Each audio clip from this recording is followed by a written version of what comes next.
Fuck, you'd think they could find people who do what I do in the morning, only faster. Rollo, I swear, better take at least 10 years off my face or your ass is going to be out of here faster than Clinton on Lewinsky. We got 10 seconds, Mr. Harris. Hey, what's the bet I can't get a drink in? 7 seconds. What, no one's got a drink for me? And they pay you to do what? 4 seconds. A good thing I bring my own. This way I can separate the men from the production assistants. Hello, I'm Rick Harris, and this is Bottom of the Hour, also known as last-ditch effort at my career, which can be translated to, watch me drink. That was a joke. My career is fine. That wasn't a joke. Mr. Harris, we need to take this seriously, please. Oh, come on. Who the hell watches the news after it aired in the beginning of the hour? Shit, this segment should top Fox News altogether. Not that that is a compliment. Recently, Iranian President Mahmoud Ahmadinejad visited Columbia University in New York. He was insulted by the host of the event, being called a cruel dictator. When asked why it was he wanted to visit Ground Zero, he said he wanted to pay his respects to those who died on the 9/11 attacks. Ahmadinejad has also claimed that the Holocaust during World War II had never happened. Wait, hold on. This guy claims the Holocaust never happened? What happened to the 6 million Jewish people? Did someone f up on the population count? Did someone make a typo, thereby overpopulating by 6 million Jews? You know what? This guy is probably lying. He wants to be one of the few who doesn't believe it happened, so it makes him look special. I'll try to get him on the show, convince him to outdrink me, and then question him. The truth comes out when you're drunk. But here with more is Peter Herman. The Iranian president coming to visit here in America is a gutsy move, I must say. The sheer fact that he denies the Holocaust happening in America is incalculable. Wait, Peter, I'm going to interrupt you right there. You say American soil? Yeah. That happened in America? Yep.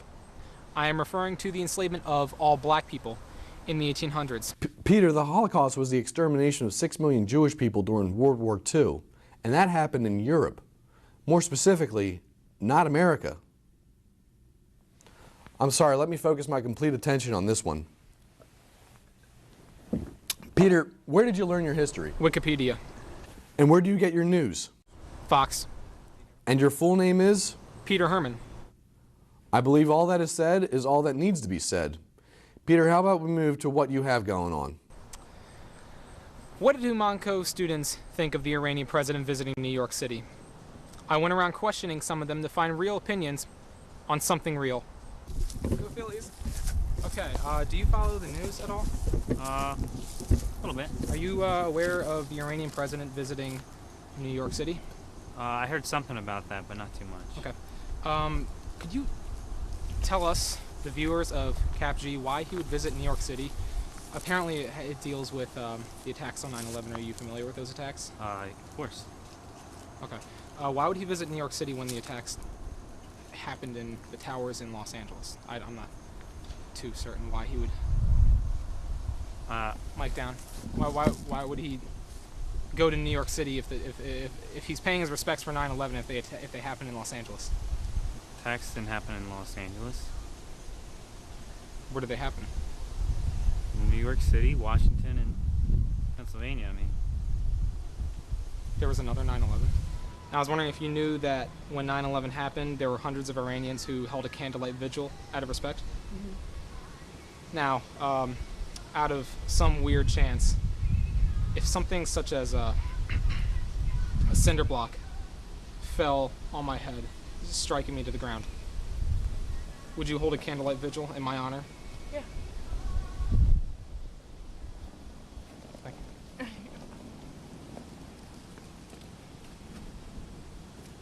What are your view? Who do you think is behind 9/11? Mic down. No, not at the ceiling. That's right. Who do you think is behind 9/11? I do believe that Al-Qaeda had something to do with it. You know who's been catching my attention?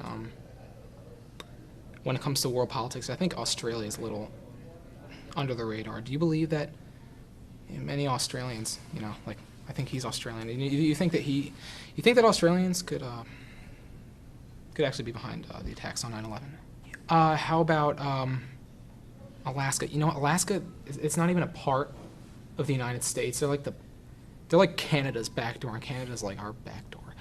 What do you think about Eskimos? Like, do you think the Eskimos could have started like a coup, like an Eskimo Jonah Eskimin coup and thwarted Bush and his I'm plans? actually not sure. Okay. This is Peter Herman with Peter Herman.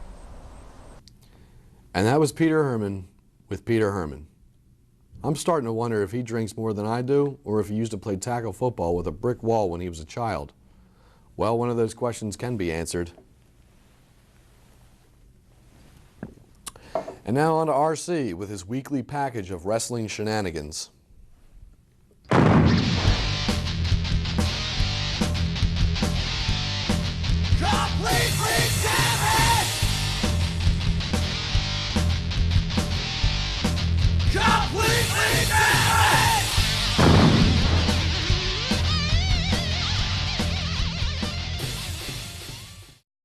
Our first topic today is the WWE. Cena is out 7 to 12 months with a pec injury. Do you think this is the end of his career?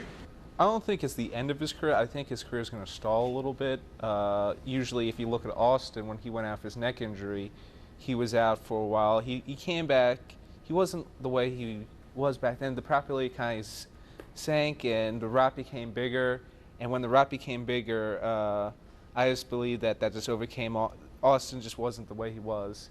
And if somebody steps up and, you know, basically becomes more popular than Cena, then that could jeopardize Cena. But I think Cena's going to be the man for it right now.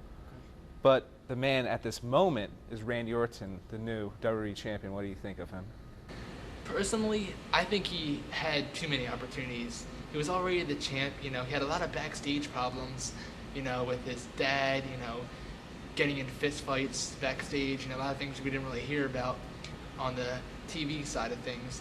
But actually, I think, you know, he should lose the title soon. We have Shawn Michaels back in the picture now, and, you know, Cyber Sunday is going to be coming up soon with him, Shawn Michaels or Mr. Kennedy getting a shot at Randy Orton.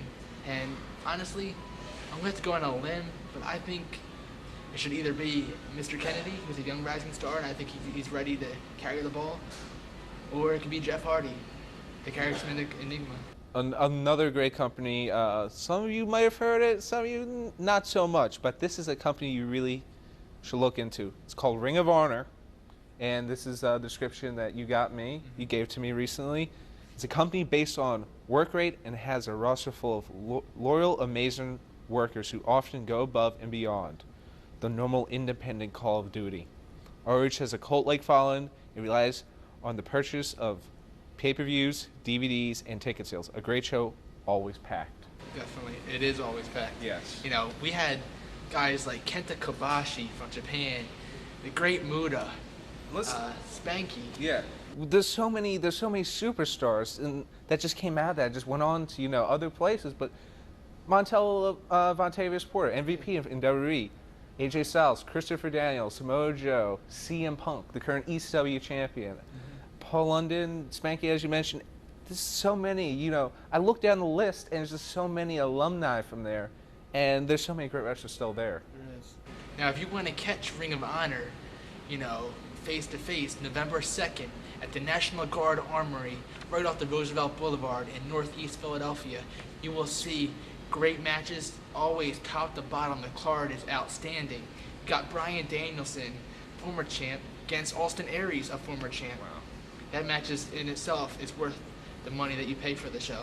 And also, another independent company, which RC is familiar with, it's called Pro Wrestling Unplugged. October 27th, Dark Night it's going to be called. Scheduled to appear is going to be Greg the Hammer Valentine, Brutus the Barber Beefcake, Gangrel, the legendary diva Sunny. Wow. You have, the list will go on and on. Todd Gordon, the former ECW owner. But you'll also have Commissioner Idol, which RC is a part of. RC. I'm in the top 10 right now. They're going to narrow it down to top 5. I had the privilege last show to talk in the ring, have a 30-second promo with DDP, Diamond Dallas Page interviewing me. How was it like? Like, personally, how was it like being in the ring with DVP? It was a roller coaster, man. Like, the first 3 people that went got booed out of the building, which kind of made me feel a little better because, I was like, what's the worst that can happen? Yeah. I leave with my head down. Still, I'm in the ring right now. I'm living my dream. Got the mic, did a 30-second speech, and I hit it. I didn't get booed, and I got more respect now for the wrestlers in the ring that dedicate their lives, and put their bodies on the line day in and day out for us fans.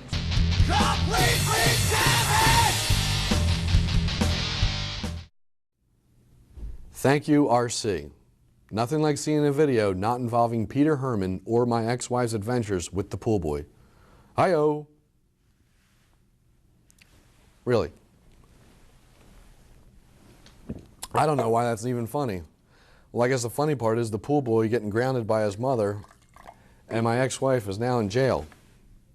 And now on to other news. The United States has offered $200,000 to catch the 12 Taliban and Al-Qaeda leaders. Afghanistan is seeing many posters and billboards with the names and faces of those Taliban. This also proves Peter Herman wrong when he didn't believe that there were 12 leaders, when in fact he thought that everyone in the entire country was a part of the Taliban and Al-Qaeda.